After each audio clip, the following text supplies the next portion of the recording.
नमस्कार, आप देख रहे हैं न्यूज फॉर नेशन और मैं हूं सांत्वना आपके साथ। बिहार में जातीय समीकरण को साध कर राजनीति की जाती है। कहा जाता है कि बिहार में जातिवाद की राजनीति ही सबसे अव्वल मानी जाती है और जात को ही साध कर बिहार में वोट लिए जाते हैं।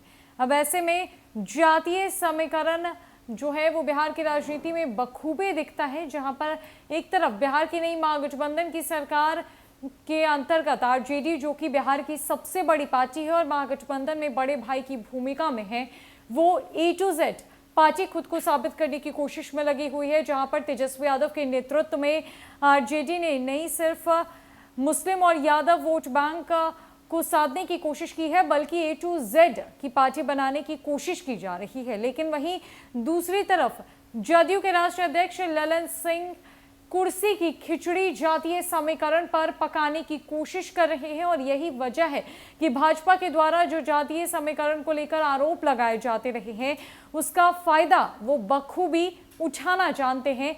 तभी तो उन्होंने भाजपा पर उल्टा आरक्षण का आरोप लगाया और कहा कि भाजपा अति पिछड़ों का कल्याण चाहती ही नहीं है। वो अति पिछड़ों का ना कभी साथ देती है और ना ही कभी आरक्षण के पक्ष में खड़ी होती है।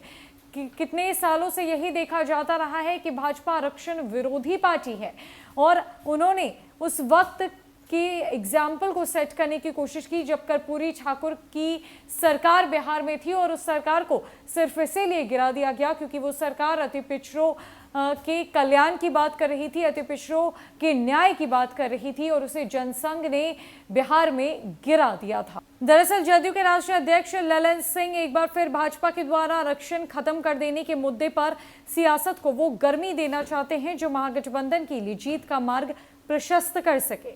यही वजह है कि ललन सिंह ने भाजपा को आरोपित कर कटघरे में खड़ा करने के लिए 1978-1979 का प्रसंग यह कहते हुए छोड़ा कि जनसंघ ने तब कर्पूरी ठाकुर की उस सरकार को इसीलिए गिरा दिया कि कर्पूरी सरकार ने ओबीसी के लिए 27% आरक्षण देने की घोषणा की थी।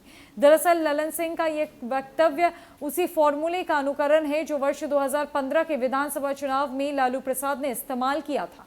तब लालू प्रसाद ने आरएसएस प्रमुख मोहन भागवत को एक वक्तव्य को तोड़ मरोड़ कर प्रस्तुत किया और प्रथम दृश्य जनता को प्रभावित भी कर गए। 1978 में कर्पूरी ठाकुर के नेतृत्व में सरकार चल रही थी। एक राजनीतिक प्रयोग कह ले या जातीय बिसात पर प्रयोग, पर कर्पूरी सरकार ने ओबीसी के लिए 27% के आरक्षण का प्रावधान लाया। ये सच है कि कर्पूरी ठाकुर के इस प्रयोग से राज्य के एक खास वर्ग में नाराजगी चरम पर थी। ये भी सच है कि कर्पूरी के प्रति एक वर्ग में काफी गुस्सा था। ये भी सच है कि तब कर्पूरी ठाकुर को काफी अपमान का सामना करना पड़ा। चौक चौराहों पर गाली गलौज का भी वातावरण था। एक नारा भी लगाकर कर्पूरी कर्पूरा छोड़ गद्दी घर अस्तूरा। पर यही केवल सच नहीं कि तब सरकार केवल आरक्षण के कारण गिरी, परोक्ष रूप से ये लगा कि तत्कालीन नया प्रयोग आरक्षण का हुआ है, मगर कर्पूरी ठाकुर के सरकार को गिराने का यही केवल सच नहीं था। कर्पूरी सरकार जब बिहार में सरकार चला रही थी तब वो अति पिछड़ों के आरक्षण की बात कर रही थी और यही उस सरकार के लिए महंगा पड़ गया जब कर्पूरी की सरकार ने 27% आरक्षण का ऐलान किया अति पिछड़ों के लिए और तब बिहार का एक खास वर्ग उनसे नाराज हो गया, जिस वजह से उन्हें काफी अपमान झेलना पड़ा, लोगों का विरोध झेलना पड़ा और आखिरकार जनसंघ ने कर्पूरी ठाकुर की सरकार को गिरा दिया। लेकिन आरक्षण जो कि सबसे बड़ा मुद्दा माना जाता है, उसे अति पिछड़ों का कल्याण कहा जाता है, उसके विरोध में हमेशा भाजपा रही है, ये विपक्ष का कहना है। और अब भी ललन सिंह ने भाजपा पर यह आरोप लगाकर उसे कटघरे में खड़ा कर दिया है और महागठबंधन की जीत का रास्ता प्रशस्त कर दिया है।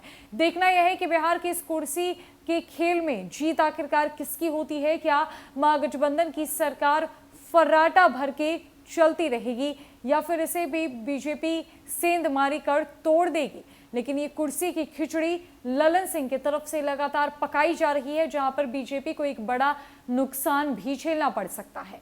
फिलहाल के लिए इस अपडेट में इतना ही है। कई अपडेट्स के लिए हमारे साथ बने रहिए न्यूज फॉर नेशन में। नमस्कार।